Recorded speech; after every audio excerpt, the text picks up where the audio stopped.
Sempre a gente, em oração, antes de abrirmos a boca, nós pedimos a Deus isso.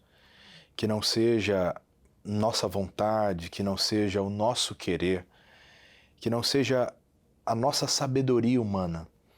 Porque quando é a sabedoria do homem, quem está do outro lado pode até achar bonito.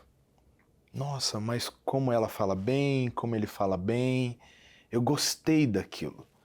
Mas quando é Deus falando, vai lá dentro.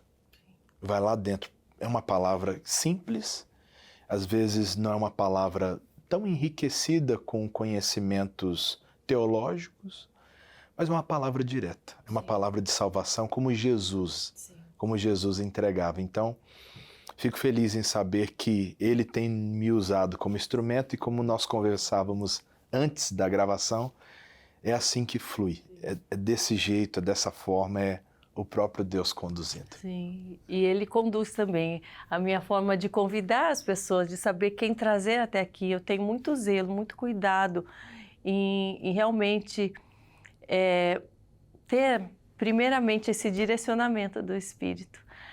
E eu sei que não é um caminho fácil escolher servir a Deus. Você fazer a escolha diante de tantas oportunidades que a vida hoje em dia tem proporcionado. Verdade. Porém, o que nós recebemos, que é a própria presença de Deus, ela é insubstituível.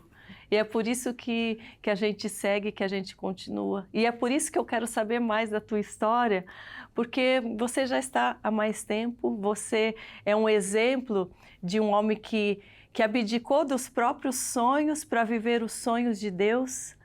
Você é o exemplo de alguém que está perseverando na fé, que tem vivido, né, as verdades do Evangelho, e é por isso que você tem feito a diferença.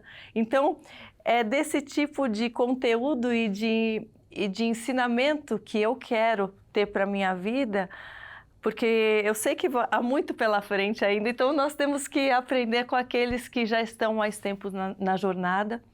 E eu quero começar sabendo um pouco mais da sua história. Sei que você tinha o sonho de ser um jogador de futebol. Verdade. Você veio de uma família onde seu pai era um músico de um grupo conhecido. É verdade. Então, olha, muitos brasileiros vão se identificar, porque quantos jovens, quantos adultos também, homens querem ser jogadores de futebol famosos e muitas vezes não ouvem a voz de Deus. É claro que para muitos essa é a vontade de Deus, mas para outros não é. Sim. E pode ser por um momento, não ser outro, o Senhor vai conduzindo. E quando você colocou Ele, né, como centro da tua vontade, as coisas foram se modificando, né? Como era o pequeno Vanderlei, primeiramente lá na infância? Eu sei que você veio de uma família que era católica. Conta um pouquinho como começou a sua vida mesmo. Pois bem, Karina, olha, é um milagre. Eu digo que a graça de Deus alcançou a nossa família. Como bem você falava, eu vim de uma família onde a música é muito forte. Meu pai, desde criança, e minha mãe também foram ritmistas. Meu pai era ritmista de escola de samba no Rio de Janeiro, no Salgueiro. Minha mãe também desfilava em escola de samba, então nossa família cresceu nesse ambiente. E meu pai, por ter uma origem muito humilde, ele viu através da música uma forma de sair daquela condição, porque minha família morava no morro, né?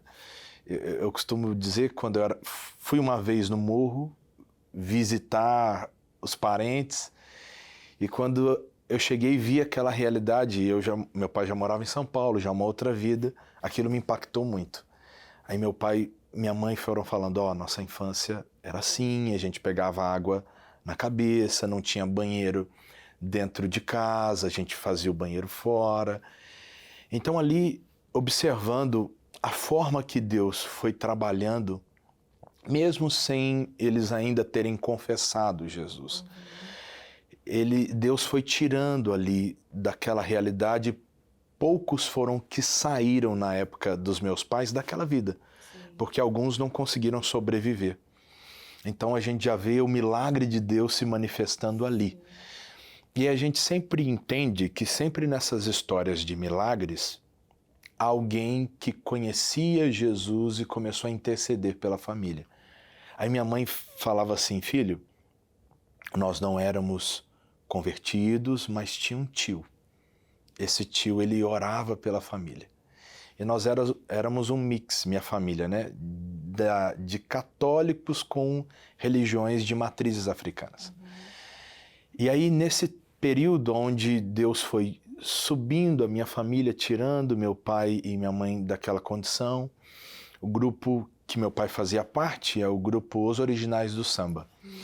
Então, nessa época, o grupo teve uma ascensão muito grande. E um dos integrantes do grupo era o Mussum, ex-Trapalhões, né? Então, o grupo que começou era os Sete Modernos do Samba, e eles avançaram e em seguida se tornaram os Originais do Samba, e explodiu no Brasil, fora do Brasil. Você já era nascido nessa época ou ainda não? Quando o grupo estourou, eu não era nascido.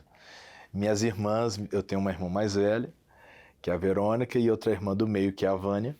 Elas pegaram essa transição do Rio para São Paulo. Eu já nasci em São Paulo, de que eu nasci na época boa.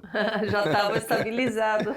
Já estava estabilizado, havia fartura dentro da nossa família, dentro da nossa casa, mas faltava o principal, faltava o tempero essencial, que é Jesus. Eu digo, e você também já viveu isso, Karina, você pode ter tudo na vida. Você pode ter uma boa casa, você pode ter um bom carro, você pode ter estrutura, você pode ser conhecido. Mas se faltou Jesus, faltou tudo. E ali, nesse período de ascensão, sobrava fartura, mas faltava o amor de Cristo dentro de nossa casa. Eu ainda pequeno, já morando em São Paulo, uma outra realidade dos meus pais, nós morávamos em um sobrado e muitas brigas eu acompanhei dos meus pais. Momentos ali bem difíceis, aonde nós observávamos que não faltava estrutura, mas faltava o carinho, faltava o afeto. Sim. Porque acaba faltando os frutos do Espírito. Então acaba faltando a mansidão, falta o domínio próprio, falta o amor genuíno em si, né? Que é o que faz, eu acho, que uma família andar em harmonia, em comunhão. É verdade. E há um detalhe, sobrava religiosidade, mas faltava o Espírito de Deus. E ali nós observávamos uma série de brigas. Eu era garoto, acompanhava muito aquilo de perto. E isso acabava que eu também absolvia muita coisa, né? Apesar da minha mãe, ela ser uma mulher muito calma, ela carrega dentro de si, eu digo que o DNA do Espírito de Deus, porque ela começou a interceder, a orar pela nossa família, e ela era aquela que tentava apaziguar, mas às vezes meu pai agitado e ela também agitava também, enfim. Era um poço de discórdia, Karina.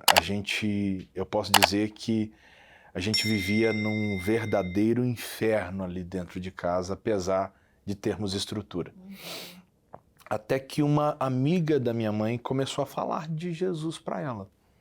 Minha mãe dizia, olha, eu tenho uma série de aparatos, eu tenho muita coisa aqui em casa que representa Jesus. A amiga começou a falar, não, mas existe um livro, existe a Bíblia, e através da palavra de Deus, através da Bíblia, você vai conseguir encontrar Jesus. Sim. Ela não tinha o hábito de ler a Bíblia, ela fazia oração, falava com Deus, mas não conhecia a palavra, era assim? Não tinha vivência, não tinha realmente o fluir de Deus na nossa casa.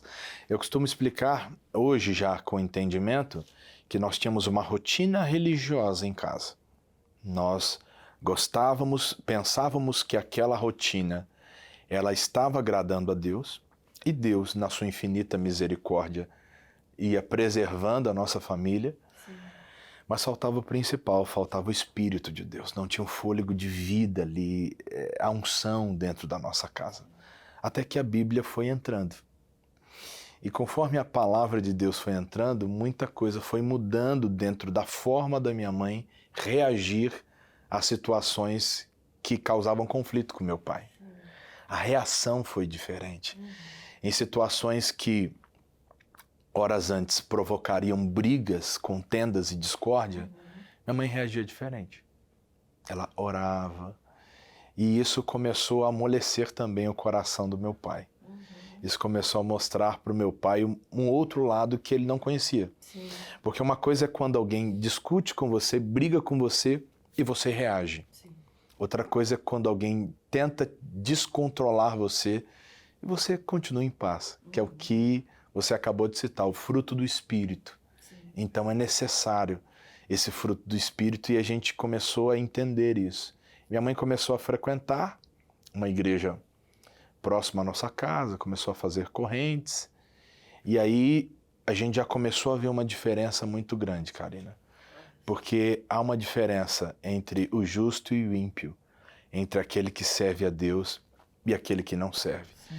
Os próprios vizinhos começaram a observar que o ar da nossa família, o ar da nossa casa, já era um ar um pouco diferente.